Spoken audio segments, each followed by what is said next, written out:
But what if history made a single, impossible mistake? This is not a defender. This is a predator. It would be remembered as the moment history broke. Summer 1940. Europe is on its knees. France has fallen. The Low Countries are crushed. And across the English Channel, Britain stands alone. Every night the sky over England burns. Bombers roar overhead, sirens scream, cities tremble. This is the Battle of Britain. And it will decide whether freedom survives in Europe or dies quietly under occupation. But what if history made a single, impossible mistake? What if, in 1940, the Royal Air Force didn't fight with aging Hurricanes and Spitfires alone? What if, somehow, the RAF had American P-51 Mustangs 5 years before they were ever supposed to exist? Would Britain still barely survive? Or would World War II break before it truly began? In July 1940, Britain's situation is desperate. The German war machine has conquered Europe in less than a year. Now, Adolf Hitler turns his eyes west. Operation Sea Lion is planned, the invasion of Britain. But there is one problem. Germany cannot invade unless it controls the sky. And that task falls to the Luftwaffe. Day after day, wave after wave, German bombers cross the channel. Their goal is simple: destroy Britain's airfields, cripple radar stations, break the RAF. The defenders are brave, but stretched thin. The Royal Air Force flies Hurricanes and Spitfires, aircraft that are agile and deadly, but limited. They lack range. They lack endurance. They lack the ability to chase German bombers deep into enemy territory. Every pilot lost is irreplaceable. Every plane destroyed hurts more than Germany can imagine. Britain is fighting on borrowed time, and history tells us it barely survives. The Spitfire becomes legendary. The Hurricane becomes heroic. But legends don't tell the full story. British fighters can defend, but they cannot dominate. Once German bombers turn back toward France, RAF pilots must break off pursuit. Fuel runs low, engines strain. German pilots learn this quickly. They bomb, turn, escape. The Luftwaffe bleeds, but not fast enough. Radar stations are hit, airfields cratered, civilian morale shaken. Britain survives the Battle of Britain not by overwhelming victory, but by endurance.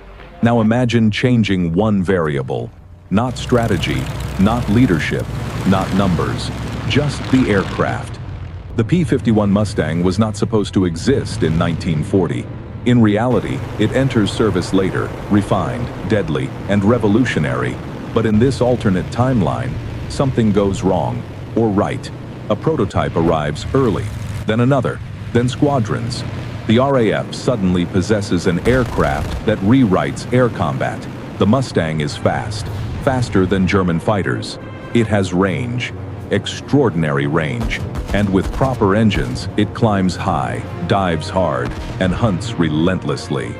This is not a defender. This is a predator.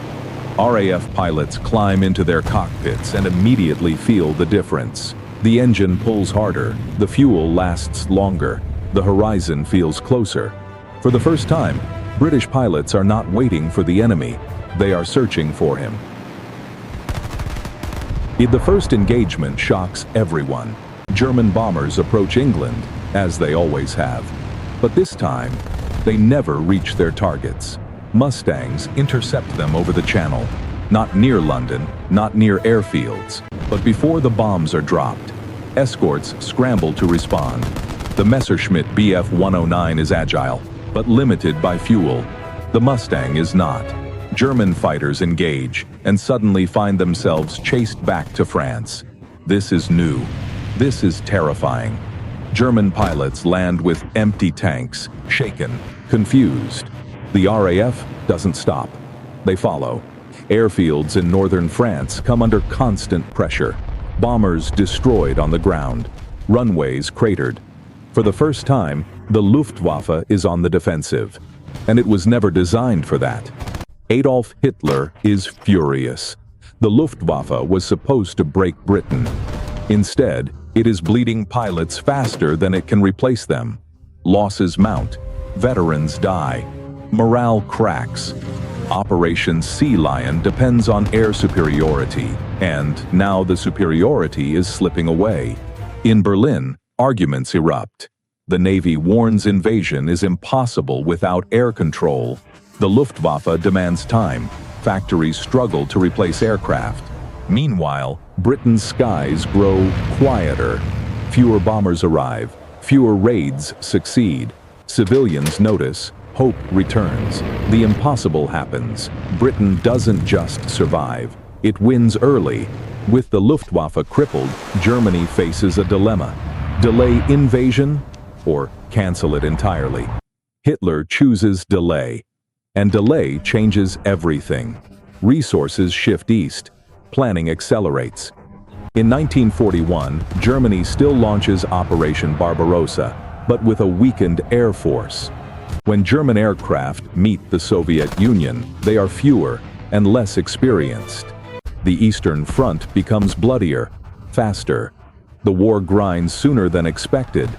Meanwhile, Britain is no longer desperate. It is confident. Factories ramp up. Pilots train without fear of annihilation. Technology advances faster. And across the Atlantic, America is watching. The United States notices something terrifying. Britain didn't just survive. It dominated. The Mustang becomes a symbol, proof that air power decides wars. American production accelerates. Doctrine changes. Strategists rethink everything. When the U.S. enters the war, it enters prepared. The air war over Europe becomes a slaughter. For Germany, bombers fly deeper. Fighters escort longer. Cities fall faster. The war shortens, possibly. But history never changes cleanly. Germany might double down on jets earlier. Rocket programs could accelerate. Desperation breeds innovation. Yet one truth remains. The Battle of Britain was the hinge of World War II. Give Britain dominance instead of survival, and everything shifts.